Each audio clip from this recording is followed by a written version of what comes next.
Do you remember your first 1,000 hours on DBD? What about your first 100 hours? Do you remember your first 10 hours? Dead by Daylight has been out for 8 years now, and the game has evolved incredibly in that time. As the game has grown, so too has its player base, passing an incredible 50 million players. But that number can't grow without new players downloading the game every day. DBD has become a platform for all horror fans out there to unite. But what's it like being someone who's never played the game before, coming in for the first time and trying to learn? Do you know how easy this is for me? Do you have any fucking idea how easy this is? This is a fucking joke. And I'm sorry you can't do this. I really am, because I wouldn't have to fucking sit here and watch you fumble around and fuck it up. I asked myself that question when I got the news that a good friend of mine had just started their journey with DBD. I was ecstatic. Now, most people would queue up with their friend on Survivor, play a few matches together, maybe give them some advice and try to protect them against some of the stronger killers, but not me. Oh no, I had greater plans in mind. You see, I love playing Survivor, but I enjoy Killer just a little bit more. Before the 2v8 mode had released, there was no way to play Killer with your friend, at least not without glitching the game. I had a better idea. I was going to train my friend to be the greatest Killer main of all time. All right, Pinhead, your time is up. Who you calling Pinhead? Okay, well maybe not. Let's be realistic. It can take thousands of hours to get the mechanical skill and game sense to be good at DBD, but a lot of that time truly comes down to actually learning everything in the game. First of all, there's your perks. You have to consider you're gonna have to go in and this learn all perk. them. You have Okay, to so you're learn gonna want to really learn important, but but then you're you're gonna gonna have to learn learn. You're gonna have to learn the You only have to learn how strong. I think you get the point. Nobody is going to become good at DBD overnight, but having someone there to help you learn the game at your pace is arguably the best start anyone can get. Let's meet our new Killer main. This is Smiley Care Bear. Care Bear and I have been friends for just about as long as DBD has been released. A few months back, she started streaming, and she's gotten off to a spectacular start, reaching affiliate in just a couple of months. DBD fell into her lap as a fun game to play with her friends. I wanted to help her improve, but I'm not really that great on Survivor, so I figured if she ever wanted to play some Killer, I'd be happy to help. To my surprise, she actually did want to learn, so we set up a day and time and got started. I had 3 stages in mind for how we were going to teach her how to play. First, we do a VOD review of one of my games on Killer, so she could see some of the decision making in different ways that I would play. Second, we go into a private match and do some 1v1 so she could get some of the mechanics of Killer down. It wasn't about her winning or losing the 1v1 or how long the chase went on, just about teaching her how to use her power and learning the mechanics of playing Killer. Third, and most importantly, we throw her in a match and feed her to the wolves. Although I did end up scrapping this and we just played against some bots. You'd be surprised at how hard it actually is to learn the mechanical skill quickly as a brand new player. But before we could do any of that, we had to pick a killer. I had some ideas in mind, killers that were beginner friendly, fun to play as, and had some power behind them. But ultimately it was Care Bear's choice in who she played. I offered some suggestions and sent her over to the Ottstarver webpage to see if any of my ideas were in line with someone whose opinion I would trust a little bit more than mine. Ultimately, we settled on the Skull Merchant.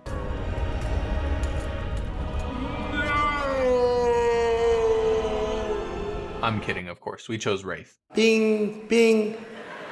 I love it. Wraith was a pretty easy choice, as he's a free-to-play killer with a strong power that isn't too difficult to learn. I consider Wraith an easy-to-learn yet hard-to-master kind of killer, which was perfect for the kind of things Care Bear would need to be learning while she played. The first thing we'd have to decide was which perks she was going to run. She's brand new to the game, so she stuck with the Wraith's 3 perks and the general perks that all killers get, meaning we'd have to pick from 16 perks total. Some of the perks were easy choices. Lobby Butcher is a great Wraith perk as he has one of the strongest hit-and-run playstyles in the game.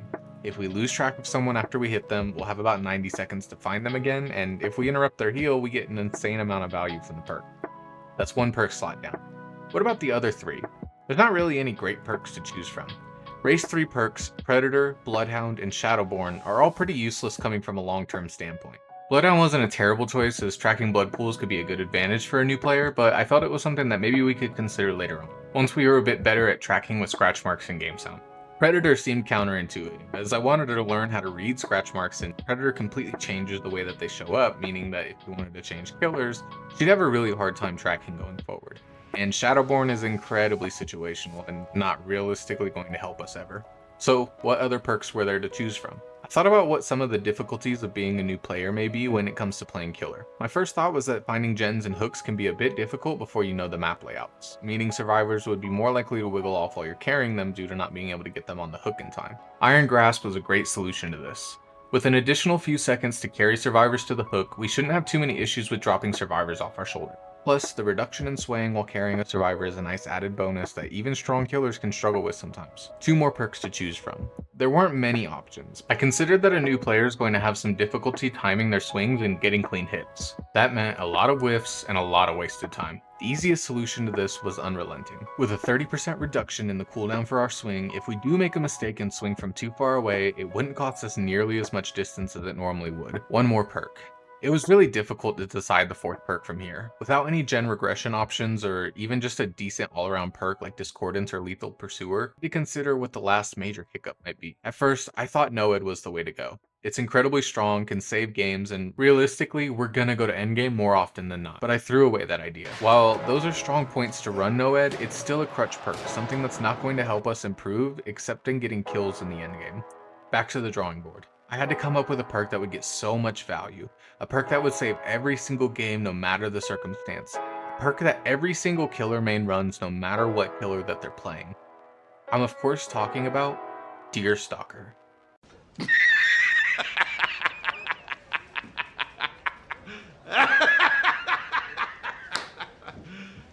You serious? Okay, Deerstalker isn't that great of a perk, I get it, but sometimes you're gonna leave a survivor slugged on the ground and maybe go for a second down, and Deerstalker will help you get back to the first survivor once you're done. Is it a great choice? Maybe not, but what was I gonna give her? Spies from the Shadows? Where are you? And I'm so sorry. Okay, we have our perks picked out. I decided no add-ons would be the best way to start, as we're learning the killer at its base form, but I made some recommendations later on that would maybe help, namely Cloak and Uncloak speed and the Silent Bell add-ons. Now, we had to get into the VOD review. Unfortunately, I didn't prepare a game beforehand, so I had to go play the game while she was waiting, and while I wanted to explain what my thought process was while the game was happening, the game got really sweaty and there were some issues on her end with sharing the Discord stream. So instead I just played the game out and we went back and watched some of the key moments. If I were going to do this again, I would probably save a VOD review like this for later in the session. As to a new player, I think I was dumping a bit too much information on it once, but we were already there and I stuck to some main points. Try to block windows and pallets while cloaked. Use your speed to get hits while uncloaking, and get ahead of survivors running away, then uncloak to keep them from gaining distance. All pretty simple ideas. Most players who have played Wraith would understand those concepts. Now we had to implement them. I threw Care Bear into a game with 4 bots and let her go wild. She was all over the map, hitting survivors left and right, and ultimately she 4K'd all the bots in record time. Well, actually, there you go. Wait, do I have to uncloak in order to... Yeah, so you have to uncloak to be able to hit. So hold your mouse 2 down. Wait, where? I don't know where you went. He's gone. He's gone. I understand that, but I don't know what direction he went. But still. I really feel like I'm never gonna find anybody and I'm gonna look Go so back. silly. So if you go back down the hallway, What? yeah, back that way. Okay. There were some scratch marks there. Scratch to your right. marks? Yep. So if you look on the ground when a survivor runs by, they'll leave scratch marks on the ground. That means somebody just ran through there. Okay, so I didn't consider that not teaching her any of the map was going to be a lot bigger of a problem than it seemed. Midwich, no less, can be quite confusing for a new player since it has so much verticality to it. But I can't teach her every map in the game in just a couple of hours, can I?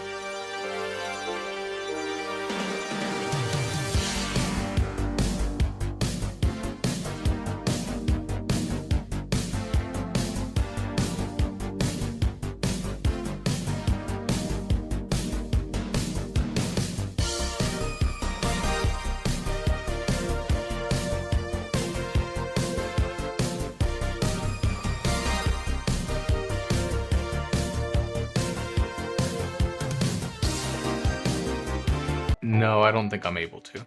I mean, the maps can be so insanely different every time. Plus, imagine trying to memorize over 40 maps in just one sitting. It was gonna take too long, so I thought let's just pick the smallest map and we'll practice the basics. Off to Dead Dog we go. After a few minutes of practice, Care Bear was actually doing really well in her chases against me. I was taking her to some of the nastier places on the map and she was still getting hits on me. There were actually a few chases that she implemented ideas that I hadn't even taught her yet.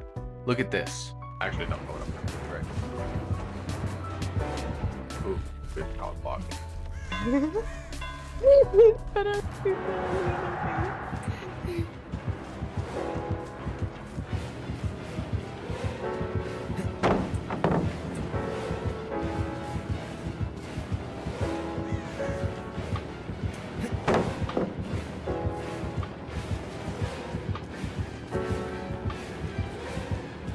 You may not think much of that clip as someone with a lot of hours, but you have to look at the game sense she showed you. She forced 2 pallets to go down, and let's be real, these pallets are extremely unsafe when played correctly.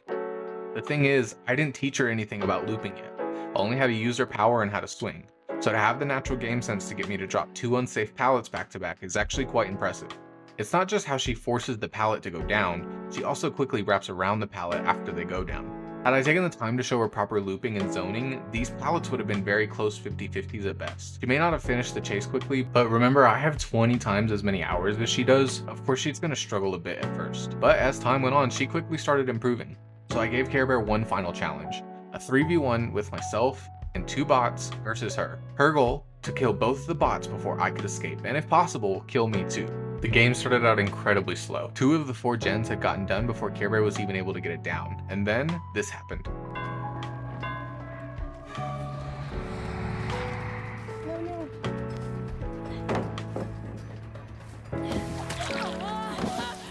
Nice, good hit. Ha! Nice, that was very quick. Ha! This was probably one of her fastest downs so far. A great improvement over some of the struggles she'd been facing in the beginning of the match. And as the match went on, she was able to overcome some of the difficulties that the bots and I had given her, with a bit of help of course.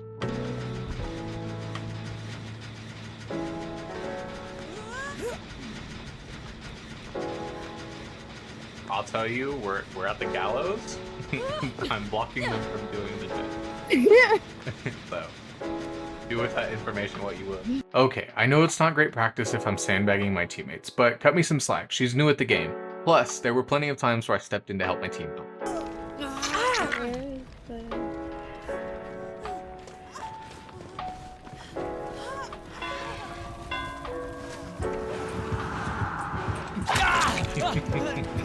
Ultimately, I put Care Bear on a 90-second timer, just as she was starting chase against Meg. She was going to have to get it down before I was able to finish a gen, and well, she had a tough time. But we've all faced those juicer bots in the past. Care Bear still had endgame to clutch up the win. She catches the Meg, throws her on the hook, and finds me using Deerstalker. See, you thought Deerstalker was useless. Deerstalker's a horrible perk for a killer. Nobody's ever gonna get value with that. Well, she did, and she won the game fair and square. Well, kind of. She couldn't quite make it to the hook she was aiming for, and I was able to wiggle off. Then some chase shenanigans happened, and well, I didn't get to see any of the chases, but you did kill one of them. And you almost got me like 3 times, to be fair. Overall, there were some true flashes of brilliance from Care Bear. It can be hard to remember that we've all been in her shoes playing killer for the first time and trying our hardest just to be able to utilize our kit to the best of our abilities. With enough time and practice, Care Bear has the ability to become one of the strongest killers out there. I was genuinely impressed by how much someone who was brand new to the game was able to accomplish with only a couple of hours to learn. If you like this video, consider subscribing, and give Care Bear a follow on Twitch and the rest of her socials to see her grow as a killer. Link will be in the description. Thanks for watching, I greatly appreciate it. Have a good one.